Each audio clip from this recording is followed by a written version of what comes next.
Uy,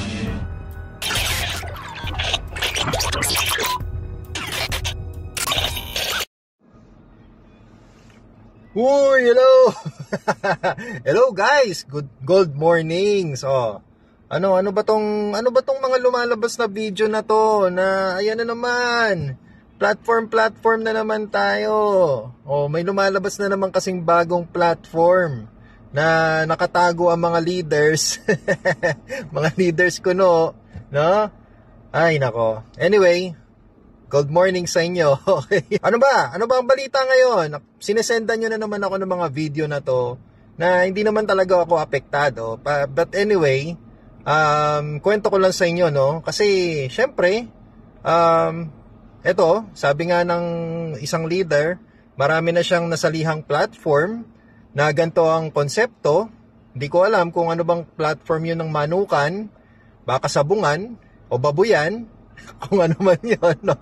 Na hindi naniniwala sa Web3, decentralization, blockchain, wala daw ganon. So, Ponzi daw, no?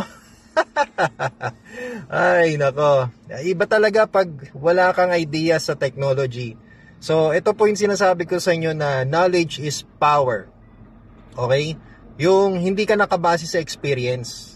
Alright? Iba kasi pa rin yung may experience ka nga, pero meron ka ding knowledge sa facts, sa technology, alright, sa science. Alam mo yan, di ba? Hindi puro na lang networking. No? Kasi iba pa rin yun, puro ka lang networking, pero wala ka naman palang alam sa nangyayari sa technology. Ito lang yung mga nagsisend sa akin ng video, ano lang kayo, chill lang kayo. Makikita nyo naman sa company kung meron siyang roadmap. Paano? Una-una sa lahat yung app natin. Alright? Yung app natin gumaganda. Yung app natin dadagdagan ng features. Yung gold coins natin, mas bumibilis na yung proseso. Diba? Baka sa susunod, yung weekly salary naman, mabilis na. Tapos sinasabi nila, pag may promo daw tayo, mawawala na raw. Teka, tapos na yung mga promo natin. Ba't nandito pa rin tayo? Diba? So, ang dami nilang alam. No? Hindi ko nga, alam nyo, ngayon ko lang nalaman na mga manghuhula din pala sila, no? Ayos, no? Galing na. Nakakatawa na lang, ewan ko. Guys, alam nyo, ang company na talagang lumalaki na, masanay na po kayo na sinisiraan yan, okay? Kasi showbiz, alright? Showbiz yan, alright?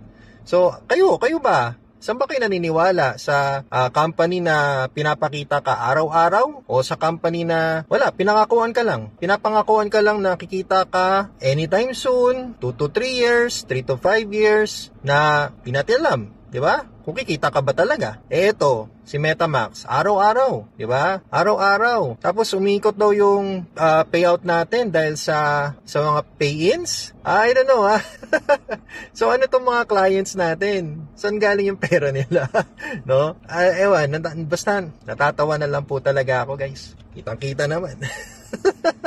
So kayo bahala kung saan nyo gusto maniwala. Basta dito kay MetaMax, dalawa lang pwede mangyari sa'yo. It's either kumita ka o yayaman ka. Yun lang talaga pwede mangyari sa'yo dito. Alright? So, maraming salamat sa lahat ng nagtutuloy-tuloy ng MetaMax advertisements, ng MetaMax apps natin. Alright? So, tuloy-tuloy lang.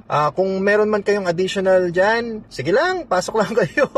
Basta kay MetaMax. Hindi ko alam kung sinong hihinto dito Araw-araw naman tayo kumikita. Kasi kami naman po, nag-join kami dito dahil nakita namin may resulta talaga. Kung kayo walang resulta, di ba? Kung kayo po nasa company na wala pa ring resulta, after 1 year, 2 years, hindi ko alam kung ano pa ginagawa nyo dyan.